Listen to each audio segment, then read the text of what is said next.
Sodium carbonate decahydrate on heating gives sodium carbonate monohydrate, and sodium carbonate monohydrate further heating gives anhydrous sodium carbonate called soda ash. Plus 1 chemistry le 10ാമത്തെ unit ആണ് S block elements.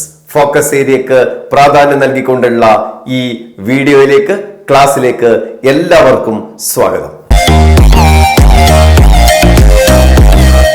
The elements in which valence electrons are filled in the S subshell are called S block elements.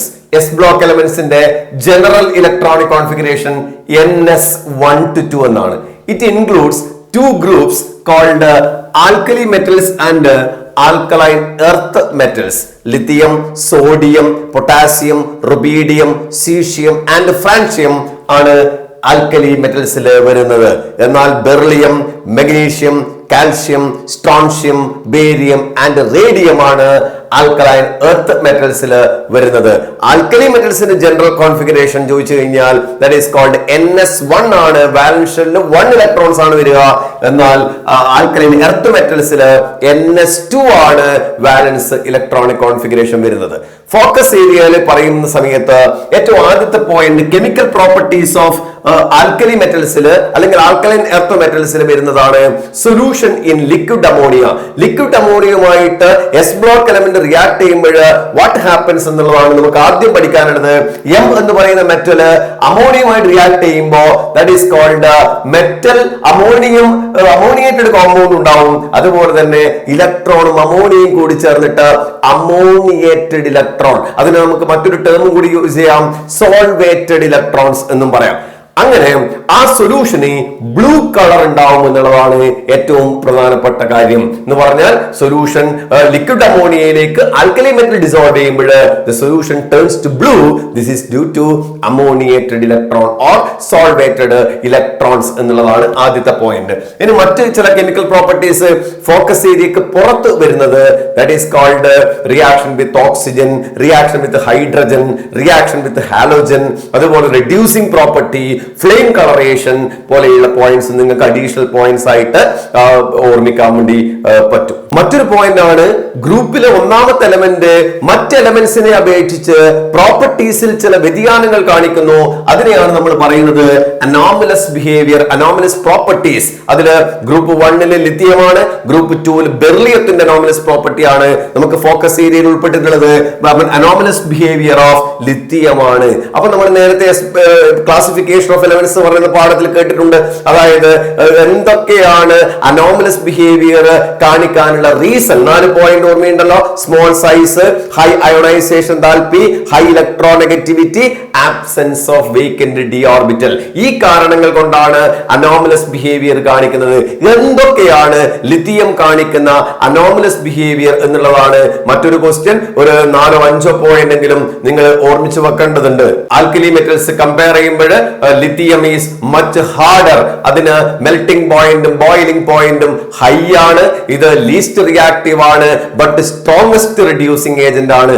Lithium forms only monoxide with oxygen. മറ്റൊരു point lithium chloride LiCl is a deliquescent compound. Lithium bicarbonate is stable only in solution. Lithium nitrate on heating gives Li2O. മറ്റൊരു point LiF and Li2O are much less soluble in water. അപ്പൊ ഇങ്ങനെയുള്ള പ്രോപ്പർട്ടീസിൽ നിന്ന് നിങ്ങൾക്ക് ഒരു 4-5 points പഠിച്ചു വെച്ച് കഴിഞ്ഞാൽ anomalous behaviour of lithium എളുപ്പത്തിൽ എഴുതാൻ വേണ്ടി കഴിയും. ഇതുപോലെ ഫോക്കസ് ഏരിയക്ക് പുറത്ത് ബെറിലിയത്തിന്റെ അനോമലസ് ബിഹേവിയർ എന്തൊക്കെയാണെന്നുള്ള പോയിന്റും കൂടി നിങ്ങൾക്ക് പഠിക്കാവുന്നതാണ്. മറ്റൊന്ന് കോമ്പൗണ്ട്സ് ഓഫ് സോഡിയം ആണ്. സോഡിയത്തിന്റെ കോമ്പൗണ്ട്സ് പറയുമ്പോൾ 2 കോമ്പൗണ്ടുകളാണ് നമുക്ക് പഠിക്കാനുള്ളത്. Na2CO3.10H2O and NaHCO3. It is called washing soda. Sodium carbonate ഡെക്കാഹൈഡ്രേറ്റിനെ വിളിക്കുന്ന പേരാണ് വാഷിംഗ് സോഡ. അതുപോലെ തന്നെ സോഡിയം ബൈകാർബണേറ്റിനെ വിളിക്കുന്ന പേരാണ് ബേക്കിംഗ് സോഡ. അപ്പൊ ഈ 2 ക്വസ്റ്റ്യൻ പിന്നെ എസ് ബ്ലോക്ക് എലമെന്റ്സിൽ ആൽക്കലി മെറ്റൽസിന്റെ സോഡിയത്തിന്റെ കോമ്പൗണ്ടുകളായിട്ട് നമുക്ക് ഫോക്കസ് ഏരിയ ഉള്ളത്. മറ്റൊന്ന് സോഡിയം ഹൈഡ്രോക്സൈഡ് ആണ്, കോസ്റ്റിക് സോഡ, സോഡിയം ഹൈഡ്രോക്സൈഡ്. അതിന്റെ പ്രിപ്പറേഷനും കാര്യങ്ങളൊക്കെ നിങ്ങൾക്ക് അഡീഷണൽ പോയിന്റ് ആയിട്ട് ഓർമ്മിക്കാവുന്നതാണ്. നമ്മൾ ആദ്യം പറയുന്നത് സോഡിയം കാർബണേറ്റ് ഡെക്കാഹൈഡ്രേറ്റിന്റെ മെത്തേഡ് ഓഫ് പ്രിപ്പറേഷൻ ആണ്. Method of preparation is called Solvay process എന്നതാണ് ഇതിന്റെ method of preparation. Very important question ആയിട്ട് പഠിക്കേണ്ടതാണ്. സോൾവേ പ്രോസസിന്റെ നമുക്ക് ആവശ്യമുള്ള റിക്വയർമെന്റ് റോ മെറ്റീരിയൽ എന്ന് പറയുന്നത് ammonia, water and carbon dioxide ആണ്. So in the first step these three compounds react to form ammonium carbonate NH4 twice CO3. Second സ്റ്റെപ്പില് ഈ അമോണിയം കാർബണേറ്റ് അഗെയിൻ വാട്ടറും CO2 ആയിട്ട് റിയാക്ട് ചെയ്യുന്നു to form ammonium bicarbonate NH4 HCO3.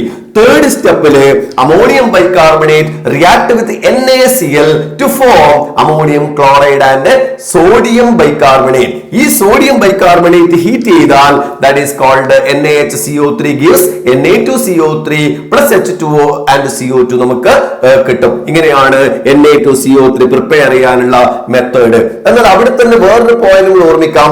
Ammonium chloride ഇവിടെ ഉണ്ടാവുന്ന ഈ ammonium chloride ഉപയോഗിച്ചിട്ട് അതിലേക്ക് calcium hydroxide slaked lime add ചെയ്ത് കഴിഞ്ഞാൽ അവിടെ അമോണിയയെ നമുക്ക് റീജനറേറ്റ് ചെയ്യാൻ വേണ്ടി പറ്റും. ഈ അമോണിയ നമുക്ക് ഒന്നാമത്തെ ടാങ്കിലേക്ക് നമുക്ക് പാസ് ചെയ്താൽ അവിടെ ഉണ്ടാവുന്ന ഈ അമോണിയം ക്ലോറൈഡിനൊക്കെ അമോണിയ ആയിട്ട് നമുക്ക് കൺവേർട്ട് ചെയ്ത് അത് ഫർദർ പ്രോസസ്സിന് വേണ്ടിയിട്ട് ഉപയോഗിക്കാൻ വേണ്ടിയിട്ട് കഴിയും എന്നുള്ളതാണ് ഈ സോൾവേ പ്രോസസ് പിന്നെ മെത്തേഡിൽ പറയുന്നത്. അവിടെ തന്നെ ഒരു 1 മാർക്ക് ക്വസ്റ്റ്യൻ വരുന്നത് potassium carbonate K2CO3 cannot be prepared by Solvay process എന്ന് നമ്മൾ പറയും. അതെന്തുകൊണ്ടാന്ന് വിചാരിച്ചാൽ K2CO3 ആണ് ഇവിടെ ഉണ്ടാക്കുന്നതെങ്കിൽ അതിന് തൊട്ട് മുന്നത്തെ സ്റ്റെപ്പിൽ ഉണ്ടാവുന്ന KHCO3 പൊട്ടാസ്യം ബൈകാർബണേറ്റ് എവിടെ ഉണ്ടാവുന്നുണ്ടെങ്കിൽ അത് it is too soluble in water എന്ന് പറയുന്ന പോയിന്റ് ആണ്. അപ്പൊ നമുക്ക് അതിൽ നിന്ന് നമുക്ക് പൊട്ടാസ്യം കാർബണേറ്റിനെ സെപ്പറേറ്റ് ചെയ്ത് എടുക്കാൻ വേണ്ടിയിട്ട് ബുദ്ധിമുട്ടാണ്. അതുകൊണ്ട് K2CO3 cannot be prepared by Solvay process എന്നൊരു 1 മാർക്ക് ക്വസ്റ്റ്യൻ കൂടി നിങ്ങൾ ഓർമ്മിക്കണം. വാഷിംഗ് സോഡയുടെ കെമിക്കൽ പ്രോപ്പർട്ടീസിൽ ഒരു important question action of heat ആണ്. That is Na2CO3 10H2O decahydrate heat ചെയ്താൽ 9 വാട്ടർ മോളിക്യൂൾ റിമൂവ് ചെയ്തിട്ട് Na2CO3.H2O മോണോഹൈഡ്രേറ്റ് കിട്ടും. അത് ഫർദർ ഹീറ്റ് ചെയ്ത് കഴിഞ്ഞാൽ Na2CO3 കിട്ടും. That is called anhydrous sodium carbonate called soda ash. അപ്പൊ അത് ഇമ്പോർട്ടന്റ് ആയിട്ടുള്ള മറ്റൊരു ചോദ്യമാണ് ഇതിന്റെ ആക്ഷൻ ഓഫ് ഹീറ്റ് എന്നുള്ളത്. ഇനി നിങ്ങൾ പ്രിപ്പയർ ചെയ്യേണ്ടത് what are the uses of sodium carbonate decahydrate, washing സോഡയുടെ യൂസസ് എന്തൊക്കെയാണെന്നും കൂടി അവിടെ ക്വസ്റ്റ്യൻസ് വരാൻ സാധ്യതയുള്ളതാണ്. രണ്ടാമത്തെ കോമ്പൗണ്ട് ആണ് sodium bicarbonate. It is called baking soda. ഇതിന്റെ പ്രിപ്പറേഷൻ പറയുമ്പോൾ നേരത്തെ സോൾവേ പ്രോസസ്സിൽ ഈ സ്റ്റെപ്പിൽ നമുക്ക് സോഡിയം ബൈകാർബണേറ്റ് കിട്ടുന്നുണ്ട്. ഒന്നുകിൽ അത് പറയാം, അല്ലെങ്കിൽ കോമൺ ആയിട്ടുള്ള മെത്തേഡ് സോഡിയം കാർബണേറ്റിലേക്ക് water and carbon dioxide direct ആയിട്ട് ആഡ് ചെയ്ത് കഴിഞ്ഞാൽ we got that is sodium bicarbonate. This is a method of preparation. പിന്നെ അതിന്റെ യൂസസ് ഓർമ്മിക്കണം. It is used as an antiseptic and also fire extinguisher. അങ്ങനെയുള്ള യൂസസും ഈ സോഡിയം ബൈകാർബണേറ്റിൽ നമുക്ക് പിന്നെ ഓർമ്മിച്ചു വെക്കാം. അതുപോലെ തന്നെ രണ്ടാമത്തെ സെക്ഷൻ പറയുന്നത് കോമ്പൗണ്ട്സ് ഓഫ് കാൽസ്യം ആണ്. അപ്പൊ ഈ കാൽസ്യത്തിന്റെ ഡിഫറെന്റ് കോമ്പൗണ്ടുകൾ നമുക്ക് പഠിക്കാനുള്ളത് ഒന്ന് കാൽഷ്യം ഓക്സൈഡ് ആണ്, മറ്റൊന്ന് കാൽഷ്യം ഹൈഡ്രോക്സൈഡ് ആണ്, കാൽഷ്യം കാർബണേറ്റ്, കാൽഷ്യം സൾഫേറ്റ്, അതുപോലെ തന്നെ സിമന്റ്. ഇതുമായിട്ട് ബന്ധപ്പെട്ട പോയിന്റ്സ് ആണ് നമുക്കിനി പറയേണ്ടത്. ഇതിന്റെ ഒക്കെ കോമൺ നെയിം അറിയണം. മാച്ച് ദ ഫോളോയിങ് ഒക്കെയാണ് ഇതുമായിട്ട് ബന്ധപ്പെടുന്ന ക്വസ്റ്റ്യൻസ്. ഇതിന്റെ കെമിക്കൽ നെയിമും കോമൺ നെയിമും തന്നിട്ട് അതിന്റെ മാച്ച് ദ ഫോളോയിങ് ഒക്കെ എളുപ്പത്തിൽ മാർക്ക് സ്കോർ ചെയ്യാൻ വേണ്ടി പറ്റുന്ന ക്വസ്റ്റ്യൻ ആണ്. അത് നന്നായി പ്രിപ്പയർ ചെയ്യണം. കാൽസ്യത്തിന്റെ കോമ്പൗണ്ടുകളാണ് നമ്മൾ ഇനി ഡീറ്റെയിൽഡ് ആയിട്ട് പറയുന്നത്. ഞാൻ നേരത്തെ പറഞ്ഞു ഇതിന്റെ കോമൺ നെയിം വളരെ ഇമ്പോർട്ടന്റ് ആണ്.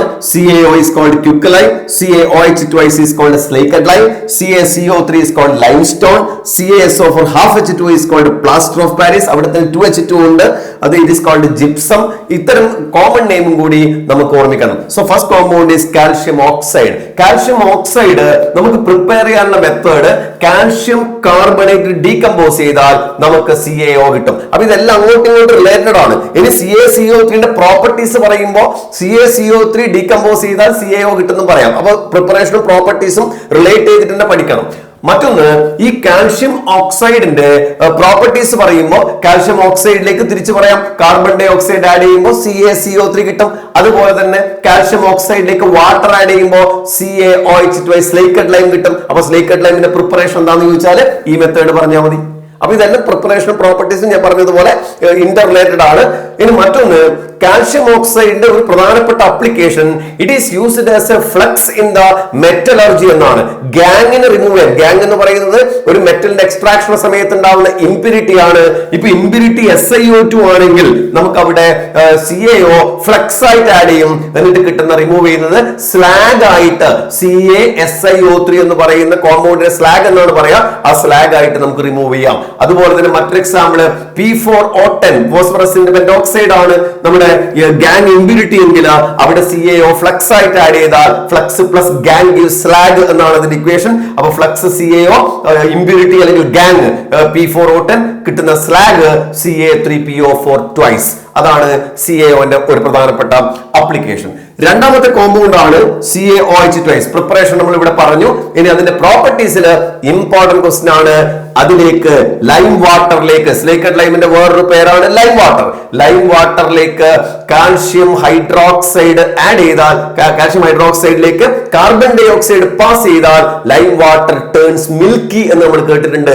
ആ മിൽക്കി നേച്ചറിന് കാരണം CaCO3 ആണ്. അവിടെ തന്നെ ഓർമ്മിക്കണം, എക്സസ് CO2 പാസ് ചെയ്താൽ, കാർബൺ ഡൈ ഓക്സൈഡ് അധികം പാസ് ചെയ്യുന്നുണ്ടെങ്കിൽ വീണ്ടും ഇതുമായിട്ട് കാർബൺ ഡൈ ഓക്സൈഡ് റിയാക്ട് ചെയ്യും. എന്നിട്ട് നമുക്ക് കിട്ടും കളർലെസ് സൊല്യൂഷൻ ആണ്, കാൽഷ്യം ബൈകാർബണേറ്റ് ആണ് അവിടെ ഉണ്ടാവുന്ന കോമ്പൗണ്ട്. അപ്പൊ ഓർമ്മിക്കണം, സ്ലേക്കഡ് ലൈമിലേക്ക് കാർബൺ ഡൈ ഓക്സൈഡ് പാസ് ചെയ്ത് കഴിഞ്ഞാൽ, അല്ലെങ്കിൽ ലൈം വാട്ടറിലേക്ക് കാർബൺ ഡൈ ഓക്സൈഡ് പാസ് ചെയ്ത് കഴിഞ്ഞാൽ first it turns milky due to the formation of calcium carbonate, but excess CO2 is added, it becomes colorless due to the formation of calcium bicarbonate. അത് വളരെ important ആണ്. അതുപോലെ തന്നെ CaOH ട്വൈസിലേക്ക് chlorine pass ചെയ്യുക. Chlorine pass ചെയ്ത് കഴിഞ്ഞാൽ ഈ slaked lime bleaching powder ആയിട്ട് മാറും. CaCl2ന്റെയും CaOCl ട്വൈസിന്റെയും മിക്സർ ആണ് ബ്ലീച്ചിങ് പൗഡർ ആയിട്ട് അത് കൺവേർട്ട് ചെയ്യും. അതുപോലെ തന്നെ മൂന്നാമത്തെ കോമ്പൗണ്ട് ആണ് CaCO3 called limestone, marble, chalk എന്നൊക്കെ വിളിക്കാം. അതിന്റെ പ്രിപ്പറേഷൻ നമ്മൾ ഇവിടെ പറഞ്ഞു. CaOയിലേക്ക് CO2 ആഡ് ചെയ്താൽ CaCO3 നമുക്ക് കിട്ടും. അതിന്റെ പ്രോപ്പർട്ടീസ് പറയുമ്പോൾ ഇത് ഡീകമ്പോസ് ചെയ്ത് കഴിഞ്ഞാൽ തിരിച്ച് CaO കിട്ടും, പ്രോപ്പർട്ടീസ് ആയിട്ട് പറയാം. മറ്റൊന്ന്, ആസിഡുമായിട്ട് റിയാക്ട് ചെയ്യുമ്പോൾ കാർബൺ ഡൈ ഓക്സൈഡ് ലിബറേറ്റ് ചെയ്യും. HCl ആയിട്ട് റിയാക്ട് ചെയ്താൽ CaCl2 H2O CO2 കിട്ടും. H2SO4 ആയിട്ട് റിയാക്ട് ചെയ്യുന്നെങ്കിൽ CaSO4ഉം H2ഉം CO2ഉം കിട്ടും. അപ്പൊ ഇതാണ് ഇതിന്റെ പ്രോപ്പർട്ടീസ്. ഇനിയാണ് മറ്റൊന്ന്, കാൽഷ്യം സൾഫേറ്റ് ഹെമിഹൈഡ്രേറ്റ് എന്ന് പറയും, പ്ലാസ്റ്റർ ഓഫ് പാരീസ്. അതെങ്ങനെ പ്രിപ്പയർ ചെയ്യാം? അത് ജിപ്സത്തിൽ നിന്നാണ് പ്രിപ്പയർ ചെയ്യുക. ജിപ്സം എന്ന് പറഞ്ഞാൽ CaSO4 ഹീറ്റ് ചെയ്ത് കഴിഞ്ഞാൽ 1.5 വാട്ടർ മോളിക്യൂൾ റിമൂവ് ചെയ്തിട്ട് CaSO4 H2O കിട്ടും. ഇമ്പോർട്ടന്റ് ക്വസ്റ്റ്യൻ, അത് വീണ്ടും ഡീകമ്പോസ് ചെയ്ത് കഴിഞ്ഞാൽ it becomes CaSO4 anhydrous CaSO4 എന്ന് വിളിക്കുന്ന പേരാണ് ഡെഡ് ബേൺഡ് പ്ലാസ്റ്റർ എന്ന് വിളിക്കും. അപ്പൊ ഇക്വേഷൻ ഓർമ്മിക്കുക, CaSO4 H2O gives CaSO4 H2O gives CaSO4. that is called dead burnt plaster, action of heat എന്നുള്ളതാണ് ആ ടോപ്പിക്. ലാസ്റ്റ് വൺ ഈസ് സിമെന്റിന്റെ കണ്ടന്റ് എന്തൊക്കെയാണെന്ന് അറിയണം. അവിടെ 1 മാർക്കിന്റെ ഇമ്പോർട്ടന്റ് ആയിട്ടുള്ള ക്വസ്റ്റ്യൻ, സിമെന്റില് എന്തൊക്കെ അടങ്ങിയിട്ടുണ്ടെന്ന് പഠിക്കുക. ഒപ്പം തന്നെ സിമെന്റിന്റെ മാനുഫാക്ചറിന്റെ സമയത്ത് സ്മോൾ എമൗണ്ട് ഓഫ് ജിപ്സം അതിലേക്ക് ആഡ് ചെയ്യും. നേരത്തെ നമ്മൾ പറഞ്ഞ CaSO4 H2O അതിന്റെ ഫംഗ്ഷൻ എന്താണെന്ന് അറിയണം. ജിപ്സത്തിന്റെ function to regulate the setting time of cement എന്നാണ്, to control the setting time of cement. Cement എത്ര സമയത്തിനുള്ളിലാണ് വാട്ടറുമായിട്ട് ഇന്ററാക്ട് ചെയ്ത് സെറ്റ് ചെയ്യേണ്ടത് എന്ന ടൈം നിശ്ചയിക്കുന്നത് അതിനകത്തുള്ള ജിപ്സത്തിന്റെ അളവാണ് എന്നുള്ളതാണ് അവിടെ ഒരു 1 മാർക്ക് ക്വസ്റ്റ്യൻ ആയിട്ട് ഓർമ്മിക്കേണ്ടത്. അപ്പൊ ഇത്രയുമാണ് നമ്മൾ ഈ പറയുന്ന എസ് ബ്ലോക്ക് എലമെന്റ്സിന്റെ ഫോക്കസ് ഏരിയക്ക് പ്രാധാന്യം നൽകിക്കൊണ്ടുള്ള ടോപ്പിക്. അപ്പൊ നന്നായിട്ട് പ്രിപ്പയർ ചെയ്യുക. എല്ലാ ക്വസ്റ്റ്യനും നിങ്ങൾക്ക് ഈ വീഡിയോ കണ്ടു കഴിഞ്ഞാൽ അറ്റൻഡ് ചെയ്യാൻ വേണ്ടി കഴിയും. ഇനി മറ്റൊരു ചാപ്റ്ററുമായിട്ട് നമുക്ക് അടുത്ത വീഡിയോയിൽ കാണാം.